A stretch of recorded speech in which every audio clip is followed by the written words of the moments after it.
आप सभी प्रतियोगियों को नमस्कार। गवर्नमेंट स्टडी सेंटर आप सभी प्रतियोगियों का स्वागत करता है। आज हम लोग बात करेंगे एलटी ग्रेड टीजीटी परीक्षा पर, क्योंकि अभी कुछ समय से आज जो है 25 तारीख है और अभी तक जो है एडमिट कार्ड जारी नहीं हुआ है। तो प्रतियोगियों के बीच एक संशय है और कोर्ट की कुछ बातें हैं जिसने संशय को और पुख्ता किया है। उन सब पर हम लोग चर्चा करेंगे। साथ में ऐसी बातें जब हो रही हैं उस दौरान प्रतियोगी क्या करे, उन सबको देखा जाएगा। हम सबको पता है कि उत्तर प्रदेश लोक सेवा आयोग ने एलटी ग्रेड टीजीटी के लिए विज्ञप्ति जारी करके अपनी परीक्षा की तिथि बता दी है। यह परीक्षा वह जो है दिसंबर 2025 और जनवरी 2026 में लेगा। इसके लिए लोक सेवा आयोग उत्तर प्रदेश ने 2 विज्ञप्ति जारी की है। एक विज्ञप्ति में उसने अपने जो है 6 विषयों की परीक्षा कब कब लेगा वह तारीख बता दी है। वह परीक्षा जो है गणित और हिंदी विषय की 6 दिसंबर 2025 को प्रथम और दूसरे पाली में परीक्षा का आयोजन करेगा आयोग। विज्ञान और संस्कृत का 7 दिसंबर को प्रथम और द्वितीय पाली में परीक्षा आयोजित करेगा आयोग। और गृह विज्ञान और वाणिज्य का जो वह पेपर लेगा की परीक्षा वह 21 दिसंबर को कराएगा। यह आयोग की पहली विज्ञप्ति थी जो उसने जो है 20 सितंबर 2025 को जारी किया था। फिर दूसरी विज्ञप्ति आई 27 अक्टूबर 2025 में। शेष बचे 9 में से 8 विषयों की परीक्षा की तिथि आयोग ने इस विज्ञप्ति के माध्यम से दे दी। एक विषय की विज्ञप्ति अभी भी नहीं आई है। उस विज्ञप्ति में था कि सामाजिक विज्ञान और जीव विज्ञान की परीक्षा 17 जनवरी को लेगा प्रथम और द्वितीय पाली में। अंग्रेजी और शारीरिक शिक्षा की परीक्षा 18 जनवरी को प्रथम और द्वितीय पाली में। कला और कृषि विषय की परीक्षा 24 जनवरी 2026 को प्रथम और द्वितीय पाली में। उर्दू और संगीत की परीक्षा 25 जनवरी 2026 में दोनों पालियों में होगा। ऐसा इस तरह की विज्ञप्ति आयोग ने जारी कर दी है। उसके बावजूद उसके बाद भी एक संशय प्रकार है। अभी विद्यार्थियों के मन में ऊहापोह है, तो ऊहापोह संशय इन सब से विद्यार्थियों को प्रतियोगियों को बाहर आना पड़ेगा। यह संशय कैसे क्रिएट हुआ, कैसे आया, आइए उसको समझते हैं। कोर्ट ने आयोग को एक सुझाव दिया कि उम्र सीमा के मामले में कोर्ट जो है विचार कर सकता है। और जब यह कोर्ट ने यह सुझाव आयोग को दिया उसी के बाद से यह संशय सामने आया। अब यह जो सुझाव कोर्ट ने आयोग को दिया है, कोर्ट ने कमीशन को, कमीशन माने Uttar Pradesh public service commission को जो सुझाव दिया है वह उस सुझाव को मान भी सकता है और नहीं भी मान सकता है। ये हम लोग मान लेते हैं कि कमीशन ने कोर्ट के सुझाव को मान लिया। जब वो मान लेगा तब अब क्या करना होगा, अपने फॉर्म को, टीजीटी एलटी ग्रेड के फॉर्म को रीओपन करना पड़ेगा ताकि प्रतियोगियों को उनकी उम्र सीमा का लाभ दिया जा सके। और जब वो रीओपन करेगा तो कम से कम 1 महीना का समय देगा। ऐसे में जो परीक्षा दिसंबर में होनी है, जो परीक्षा जनवरी 26 में होनी है, वह परीक्षा आगे जा सकती है। और अगर जाएगी तो परीक्षा कहाँ तक जाएगी, तो फरवरी 2026 में होने की नई संभावना बनेगी। यदि, इसको नोट करिएगा, यदि कोर्ट की बात कमीशन ने माना तब। यदि कमीशन जो है कोर्ट की बात नहीं मानता है तो आपकी परीक्षा नियत 6 दिसंबर से दिसंबर वाली और 17 जनवरी से जनवरी वाली जो 8 विषय हैं इन पर होगी। अब देखिए, होने और ना होने दोनों में आपको डीमोटिवेट होने की जरूरत नहीं है, क्योंकि अगर परीक्षा होती है तो आपके दिसंबर या जनवरी में हो जाएगी, यदि नहीं होती है तो फरवरी 26 में जाएगी। और फरवरी 26 और जो विज्ञप्ति में तिथि दी गई है परीक्षा की, उसमें मुश्किल से 1 से 1.5 माह का अंतर है। इतना ही तो अंतर है, या तो 1 से 1.5 माह पहले हो जाएगी या 1 से 1.5 माह बाद में हो जाएगी। और अगर आपको निश्चित तौर पर सफल होना है, सफलता आपके कदम चूमे, तो आपको क्या करना है, ये मान के चलना है कि आपकी परीक्षा जो हिंदी गणित इन सब विषय वाले हैं उनका दिसंबर में हो रही है, और जो सामाजिक विज्ञान कृषि इन सब विषय वाले हैं जो जनवरी वाले हैं उनकी जनवरी में हो रही है। और आपकी अपनी तैयारी को उसी ढंग से आगे बढ़ाना है। परीक्षा बहुत लंबी नहीं टलेगी, अगर टली तो मेरा जो मानना है परीक्षा आपकी टलने वाली नहीं है, आपकी परीक्षा नियत समय पर होगी। और आज स्थिति क्या है कि हमारी जो टीजीटी और पीजीटी का एग्जाम है, टीजीटी और पीजीटी का हमारे राज्य शिक्षा सेवा चयन आयोग ने इसको पोस्टपोन कर दिया है और अभी तक कोई तिथि नहीं दी है। आपकी टेट की परीक्षा, सुपर टेट की परीक्षा हो नहीं रही है, तो सन्निकट चाहे दिसंबर में हो, जनवरी में हो या फरवरी में हो, एक ही परीक्षा है। वह परीक्षा क्या है, एलटी ग्रेड की। इसलिए एलटी ग्रेड टीजीटी पर आपको अपना पूरा फोकस करना है। अब जब आपने यह डिसाइड कर लिया है परीक्षा जनवरी में हो परीक्षा फरवरी में हो, तैयारी हमको उसी ढंग से करनी है जैसे मान लेते हैं हम जनवरी में ही है हमारी परीक्षा। 1 से 1.5 महीने का कोई मतलब नहीं है, तो हमको तैयारी उसी ढंग से करना है। अब जब तैयारी करना है तो थोड़ा सा हम लोग जो है समझ लें।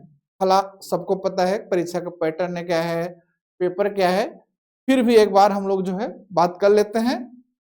तो परीक्षा जो है देखिए 2 चरणों में होगी, सबको पता है, जितने गंभीर विद्यार्थी हैं सबको पता है कि 2 चरणों में होगी। पहले चरण की जो परीक्षा होगी वो प्री परीक्षा, प्री एग्जाम होगा, प्रारंभिक परीक्षा होगी। उसके बाद जो है मुख्य परीक्षा होगी, और जो प्रारंभिक परीक्षा होगी वह ऑब्जेक्टिव होगी। और ऑब्जेक्टिव में आपको 150 प्रश्न आएंगे। 150 प्रश्नों में जो है आपके 30 प्रश्न रहेंगे जीएस के और 120 प्रश्न रहेंगे आपके सब्जेक्ट के। देखिए 30 प्रश्न जीएस के, 120 प्रश्न सब्जेक्ट के रहेंगे। और जो प्रत्येक प्रश्न होगा वह 2 नंबर का होगा, मतलब 150 प्रश्न आपके पास आएंगे, 2 अंक के प्रश्न होंगे। तो जो पूर्णांक होगा, कुल मार्क्स, टोटल मार्क्स जो होंगे वो 300 होंगे। और क्या करना होगा, और 2 अंक के होंगे। और आपको अपनी परीक्षा में कितना समय दिया जाएगा, 2 घंटे का समय दिया जाएगा। आपको 150 प्रश्न करना है। आपके पास समय कितना है, 2 × 60 120 मिनट समय तो ही मिल रहा ना, 120 मिनट। अगर इसको प्रत्येक प्रश्न पर देखें तो 150 का भाग देंगे 120 से तो 0.8 आएगा। आपके पास एक प्रश्न पर देने के लिए समय क्या है, 0.8, मतलब 0.8 मिनट में आपको एक प्रश्न को हल करना है। तब जाकर के आप 150 प्रश्नों पर अपना पहुंच बना पाएंगे। ये आपने देखा। और इसके बाद देखिए जो प्रथम चरण की परीक्षा होगी वो कह रहे हैं कि वो स्क्रीनिंग है। इसमें जो है क्या होगा, आपको इस परीक्षा में अगर आप पास होते हैं तो अगले चरण की परीक्षा जो मुख्य परीक्षा है, मेन परीक्षा है, उसमें सम्मिलित होने का मौका आपको मिलेगा, अवसर आपको मिलेगा। इसलिए क्वालिफाइंग एग्जाम है। और एक चीज और जानिए, जो गवर्नमेंट स्टडी सेंटर सामाजिक विज्ञान के संबंध में तैयारी करवाता है, उसके लिए अलग है कि सामाजिक विज्ञान जो होगा वो 4 खंडों में है। वो जो पेपर होगा उसमें 4 खंड होंगे, आ बा श ए बी सी डी। उन खंडों में 4 विषय होंगे, भूगोल, इतिहास, अर्थशास्त्र, नागरिक शास्त्र। और सामाजिक विज्ञान से जो भी विद्यार्थी तैयारी करते हैं उनको पता है उसमें से 2 विषय को उनको लेना है और 2 विषय के प्रश्नों को हल करना है। ये हुआ। फिर एक बहुत महत्वपूर्ण चीज आपको जानना है इस परीक्षा में कि निगेटिव मार्किंग का प्रावधान है। दंडात्मक अंक भी दिए जाते हैं। अगर आप जो है सही प्रश्न करते हैं तो आपको पूरे के पूरे मिलेंगे 2 अंक। अगर आप गलत करते हैं तो जो अंक मिलेगा उसका 1/3.33 काट लिया जाएगा। मान लीजिए आपने 2 प्रश्न किए, एक प्रश्न सही हो गया, एक गलत हो गया, एक का आपको पूरा नंबर मिल गया और दूसरे का 0.33 उसमें से घटा देंगे, तब जाकर आपको पूरे अंक मिलेंगे। यह बात क्या है, माइनस मार्किंग की है, निगेटिव मार्किंग की है, इस परीक्षा में प्री चरण में है। दूसरी बात इसमें जो महत्वपूर्ण है कि आपको जब प्रश्न पत्र मिलेगा तो प्रत्येक प्रश्न में 4 विकल्प होंगे, ए बी सी डी। आपको क्या करना है, या तो जो आपको सही लग रहा है एक विकल्प उसको चूज करना है, नहीं तो उस प्रश्न को छोड़ देना है। यदि आप कलाकारी किए और एक से अधिक पर आपने टिक कर दिया, गोला कर दिया, मान लीजिए कोई प्रश्न है उसमें ए बी सी डी दिया है, आपने ए में गोला कर दिया, बी में कर दिया और डी में कर दिया, और आप सोचें इसमें से कोई एक सही होगा तो उसका नंबर मिल जाएगा ना। तो ऐसी स्थिति में आयोग जो है इसको गलत मानता है और साथ में आपने एक से अधिक चॉइस को फिल किया है तो दंडात्मक मार्क्स भी देता है। जैसे आपकी निगेटिव मार्किंग ऊपर है वैसे इसमें किया जाएगा। तो आप पूछेंगे सही तरीका क्या है, तो सही तरीका ये है कि जो उत्तर सही है उसी को आप टिक करके गोला भरिए, तो इसको छोड़ दीजिए, इससे ज्यादा कुछ मत करिए, ज्यादा और कुछ सोचना और करना नहीं है। और उसके बाद आपको द्वितीय चरण की परीक्षा होगी, वह परीक्षा आपको क्या होगी, मुख्य परीक्षा होगी। उसका जो पेपर होगा, पेपर एक ही होगा, वो परंपरागत होगा, परंपरागत कन्वेंशनल होगा। प्रश्न पूछे जाएंगे, उत्तर उसको देना होगा। यह भी जो है एक प्रश्न पत्र होगा। प्रश्नों की कुल संख्या 20 होगी। 2 खंड होंगे, खंड आ से 10 क्वेश्चन, खंड बा से 10 क्वेश्चन। कुल कितने क्वेश्चन करने होंगे, आपको 20 क्वेश्चन करना होगा और कुल जो अंक होंगे 200। जो शुरू के 10 जो है प्रश्न है उन पर 80 नंबर मिलेगा, जो बाद के 10 प्रश्न हैं उन पर 120 मिलेगा। कैसे मिलेगा अभी हम लोग बात करेंगे, देखेंगे। और यह भी जो है 2 घंटे का होगा, इसमें भी 2 घंटे का समय दिया जाएगा। और मुख्य परीक्षा में आप सम्मिलित होंगे तब होंगे जब आप प्री पास करेंगे। निश्चित तौर पर आपको प्री पास करना चाहिए। तो उसमें जितने प्रश्न होंगे सब अनिवार्य है, कंपलसरी है, आपको सभी प्रश्न करना होगा। और इसके लिए खंड आ बनाया गया है। तो खंड आ से अभी बात हो रही थी, 10 प्रश्न होंगे और खंड आ के प्रश्नों का उत्तर की अधिकतम सीमा दिया गया है। उत्तरों की जो है 125 शब्द में देना है और 8 नंबर होंगे। 8-10 क्वेश्चन होंगे, 8 नंबर होगा, तो कितना हो गया, 80 अंक हो गए। और ये लघुत्तरी प्रश्न होंगे, इसके उत्तर हमको 125 शब्दों में देने होंगे। क्लियर हुआ। फिर जो खंड बा के अंतर्गत 10 होंगे, ये दीर्घ उत्तरी होंगे और इसका उत्तर देना है कितना, 200 अंकों में, 200 शब्दों में देना है। अगर 200 शब्द में देंगे और प्रत्येक 12 अंक के हैं तो 120 120 मतलब 10 गुणे 12 120 अंक हो गया। और ये लिखना कितना है, 200 शब्दों में। अभी प्री के बाद हम लोग मेंस पर आपकी क्लासेस करवाएंगे, गैमेट स्टडी सेंटर करवाएगा, तो वहां हम लोग इस पर बात करेंगे। आज हम लोग केवल प्री पर बात करेंगे, क्योंकि गैमेट स्टडी सेंटर जो है सामाजिक विज्ञान विषय के अंतर्गत 2 विषयों पर आपको मार्गदर्शन प्रदान करता है, इतिहास और नागरिक शास्त्र पर। तो हमें यह पता होना चाहिए कि जिसकी हम तैयारी कर रहे हैं उसका सिलेबस हमको रटा होना चाहिए। हम लोग कहता है आईएएस की तैयारी करिए, तो अपने आप टेबल के सामने आईएएस का सिलेबस लगा लीजिए ताकि वो सिलेबस आपको याद हो जाए। पीसीएस की तैयारी करते हैं ऐसे करना है, एलटी ग्रेड की तैयारी करते हैं, जो भी परीक्षा में आप सम्मिलित होना चाहते हैं, उत्तीर्ण करना चाहते हैं, सिलेक्शन लेना चाहते हैं, उन परीक्षाओं के सिलेबस आपके स्टडी टेबल के सामने ही होना चाहिए, सामने अवश्य होना चाहिए, और आपको कंठस्थ भी हो, यानी आप सामने लगा दिए और उसको आप देख ही नहीं रहे हैं, ऐसा नहीं करना। आपको उसको याद होना चाहिए, क्योंकि आप जब भी विचार करें तो अपने सिलेबस पे विचार करें और देखें कि वो जो हम बात कर रहे हैं, जो हम समझ रहे हैं, हमारे सिलेबस में है कि नहीं है। तो आइए हम लोग जो है आज इतिहास विषय के सिलेबस को बहुत तेजी से देख लेते हैं। पहला उसका है भारतीय प्रागैतिहासिक संस्कृतियों की प्रमुख विशेषताएं। दूसरा है सिंधु घाटी सभ्यता की प्रमुख विशेषताएं, इसमें ABC में दिया गया है, नगर नियोजन, हड़प्पा एवं मोहनजोदड़ो। बी प्रस्तर मूर्तियां, मृणमयी मूर्तियां एवं मोहरें। सी धर्म दिया है।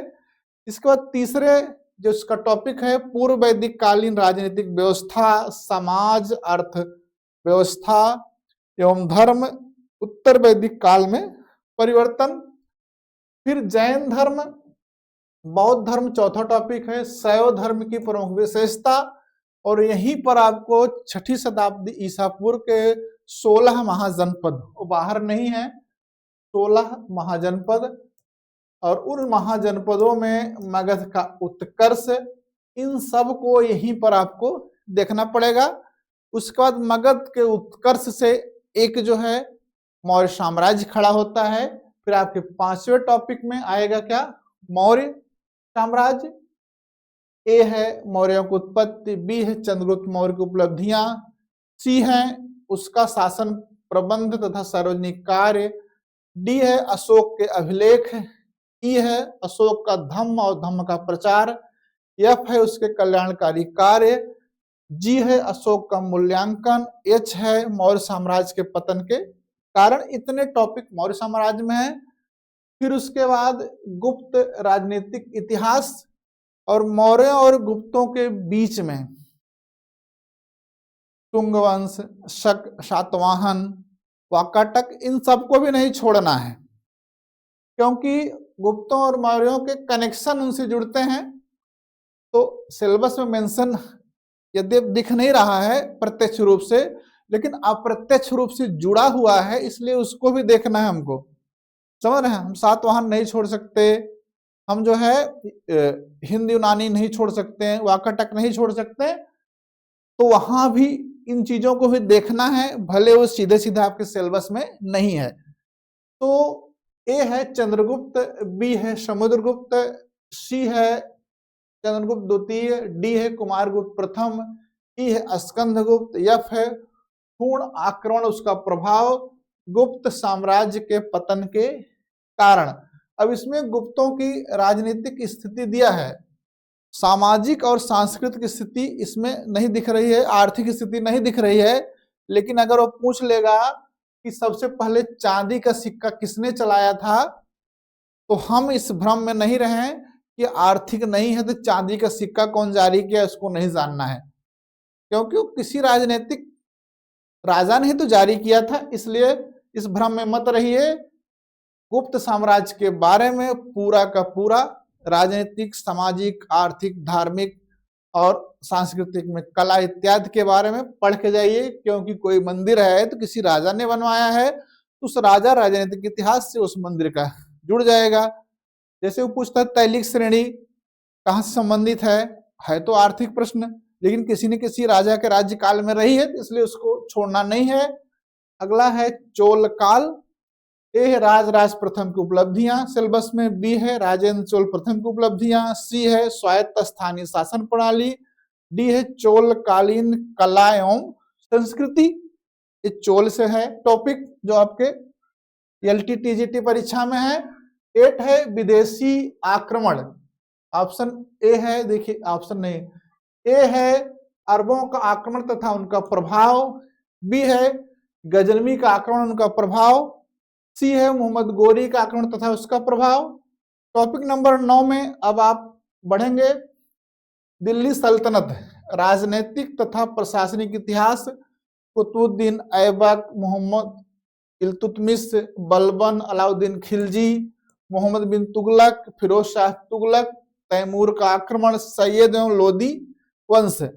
यहां जब हम विदेशी आक्रमण के बाद दिल्ली सल्तनत में शिफ्ट होते हैं तो वहां हमको राजपूतों की उत्पत्ति और राजपूत राजाओं का अरबों से, गजनबियों से, मोहम्मद गोरी से युद्ध के टॉपिक को छोड़ना नहीं है, क्योंकि यहां से वो टॉपिक आएंगे, प्रश्न पूछे जाएंगे। तो अगर आप उसको छोड़ देंगे, राजपूत छोड़ देंगे या गुप्तोत्तर छोड़ देंगे, तो आपका प्रश्न वहां से आएगा, आप वो प्रश्न गलत कर जाएंगे। इसलिए इस ये जो टॉपिक दिख रहा है उसमें अंतर्निहित है, उसको छोड़ना नहीं है। दिल्ली सल्तनत के बाद में मुगल साम्राज्य है, टॉपिक नंबर 10 पर। राजनीतिक तथा प्रशासनिक इतिहास, बाबर, हुमायूं, अकबर, जहांगीर, शाहजहां, औरंगजेब, मुगल साम्राज्य का पतन, इसको आपको अच्छे से पढ़ के जाना है। फिर टॉपिक 11 है बहमनी साम्राज्य, विजयनगर साम्राज्य, मराठों का उदय एवं पतन और शिवाजी। फिर आइए टॉपिक नंबर 12 पर, मध्यकालीन संस्कृति में धार्मिक नीति, सूफीवाद, भक्ति आंदोलन, कला, स्थापत्य एवं साहित्य। मध्यकालीन संस्कृति में सल्तनत काल की और मुगल काल की भक्ति सूफी जो मूवमेंट हुआ है और जो रचनाएं हैं, संस्कृत है, उसको जानना है। मध्यकालीन समाज एवं अर्थव्यवस्था, कृषि, उद्योग एवं व्यापार। फिर टॉपिक नंबर 14 पर आएंगे तो आपको मॉडर्न हिस्ट्री शुरू हो जाती है, ईस्ट इंडिया कंपनी का विस्तार। उसके बाद टॉपिक नंबर 15 आधुनिक भारत के कृषि, उद्योग, धंधे, व्यापार। टॉपिक नंबर 16 है आधुनिक शिक्षा का विस्तार तथा संवैधानिक विकास। टॉपिक नंबर 17 है 1857 के विद्रोह के कारण, स्वरूप एवं परिणाम। टॉपिक नंबर 18 है 19वीं शताब्दी में भारतीय पुनर्जागरण तथा सामाजिक, आर्थिक, धार्मिक आंदोलन, जिसमें हम लोग ब्रह्म समाज, आर्य समाज और रामकृष्ण मिशन, जितने भी सामाजिक धार्मिक सुधार आंदोलन हुए हैं उन सबको पढ़ते हैं। टॉपिक नंबर जो है 19 में है राष्ट्रीय आंदोलन, असहयोग आंदोलन, सबने अवज्ञा आंदोलन, भारत छोड़ो आंदोलन। ये आपके बड़े बड़े आंदोलन हैं, बड़े बड़े मूवमेंट हैं। इनके बीच में जो छोटे छोटे हैं उन सबको भी नहीं छोड़ना है। टॉपिक नंबर 20 है राष्ट्रीय आंदोलन में महात्मा गांधी, तिलक, सुभाष चंद्र बोस का योगदान। गांधी, तिलक, बोस का योगदान तो देखना है, साथ में इनके साथ जो लोग जुड़े हैं, चाहे जवाहरलाल नेहरू हो, मोतीलाल नेहरू हो, सी.आर. दास हो, इन सब के बारे में भी नहीं छोड़ना, पढ़ना है। टॉपिक नंबर 21 है स्वतंत्रता की प्राप्ति, कृषि मिशन से माउंटबेटन योजना तक, एक टॉपिक नंबर 21 में है। फिर टॉपिक नंबर 22 स्वतंत्रता प्राप्ति के बाद भारत, माने सन 1950 तक। इसका मतलब ये हुआ कि आप इतिहास शुरू करेंगे प्रागैतिहास से, स्वतंत्रता के बाद 1950 तक के इतिहास का जितना डेवलपमेंट है वो सब आपको समझना है, वो सब देखना है। तो आपको अब पता चल गया। तो फिर प्रश्न आपका यह है, इस परीक्षा की रणनीति क्या होनी चाहिए, हम लोग किस पर बात कर रहे हैं। देखिए आपकी परीक्षा अतिशीघ्र है, ज्यादा संभावना है कि सोशल साइंस का 17 जनवरी 2026 में एग्जाम हो जाए, ज्यादा संभावना है। आप 100% मान के चलिए आपका एग्जाम टलने वाला नहीं है, उसी तारीख को होना है। तो आप जितने भी गंभीर विद्यार्थी हैं उन सब ने अभी तक क्या क्या कर लिया है उसको समझिए। उन लोगों ने मानक पुस्तकों का अध्ययन कर लिया होगा, अध्ययन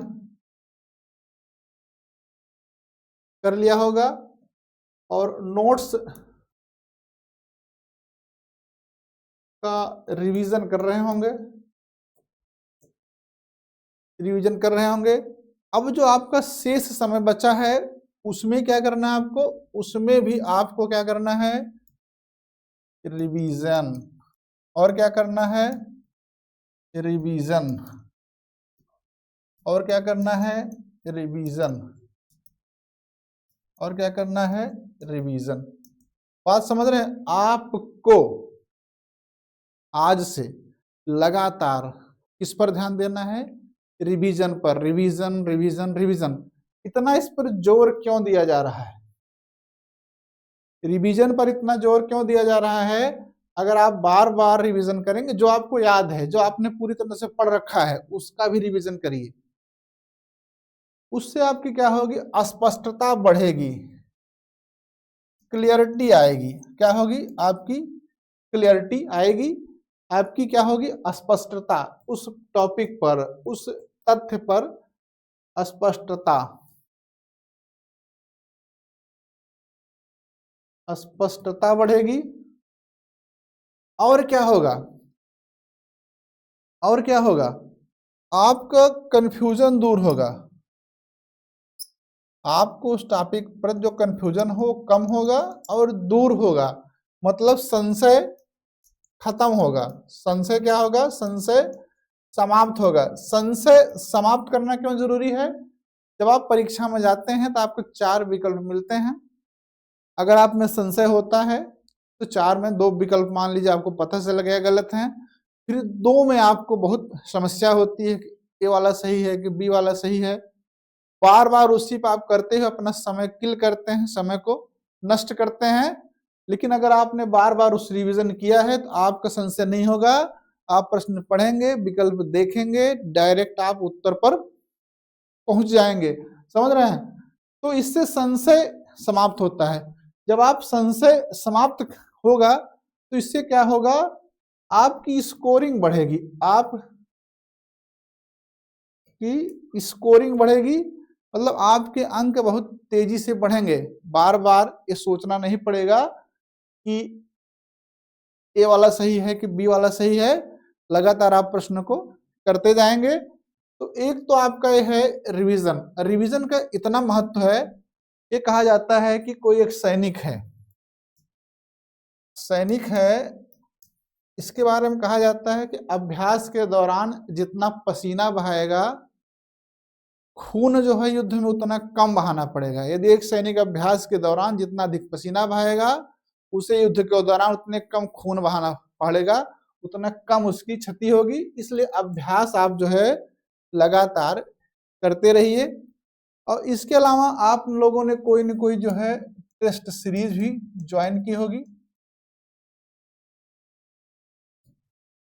टेस्ट सीरीज ज्वाइन करना अच्छी बात है, लेकिन टेस्ट सीरीज में जो आपका परफॉर्मेंस है,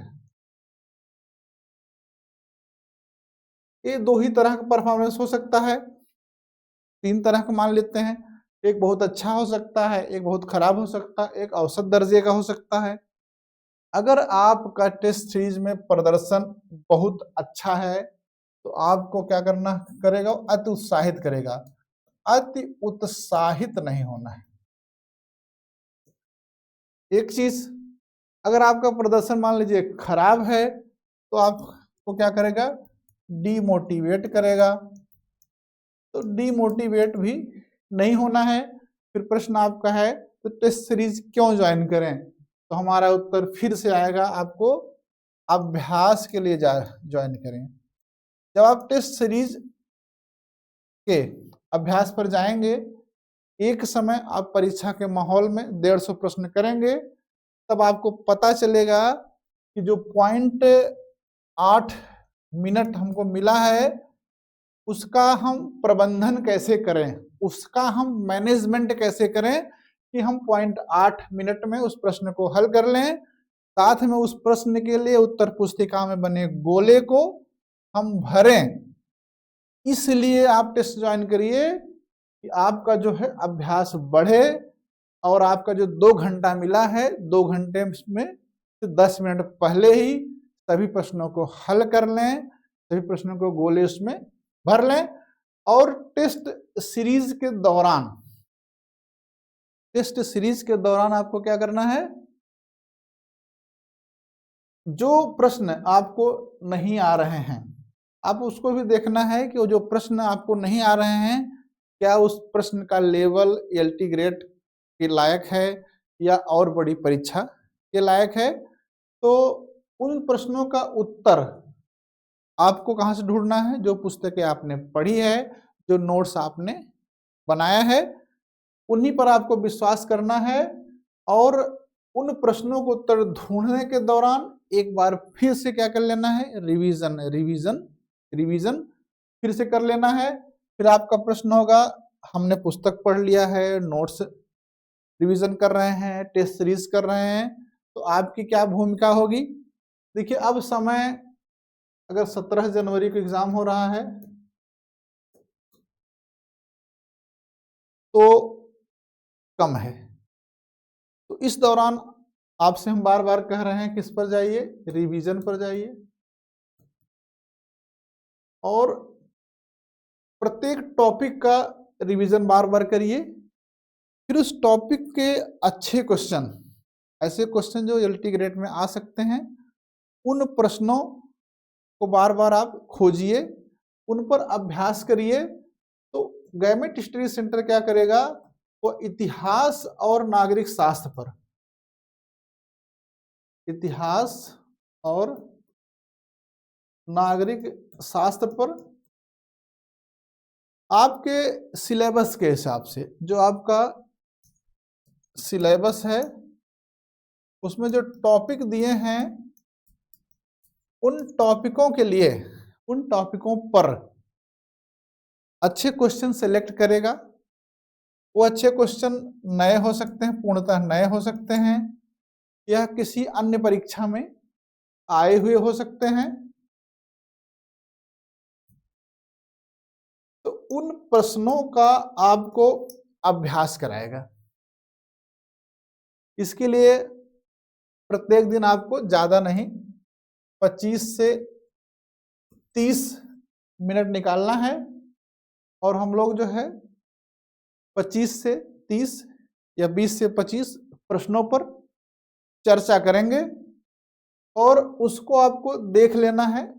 आप रिवीजन करके जब खाली हुए, जो विद्यार्थी यहाँ पर रह करके अपना खाना, अपना भोजन स्वयं बनाते हैं, वो लोग जो है जब अपना खाना बनाए तो वीडियो लगा कर रख लें 20-25 मिनट का, उसको देख लें।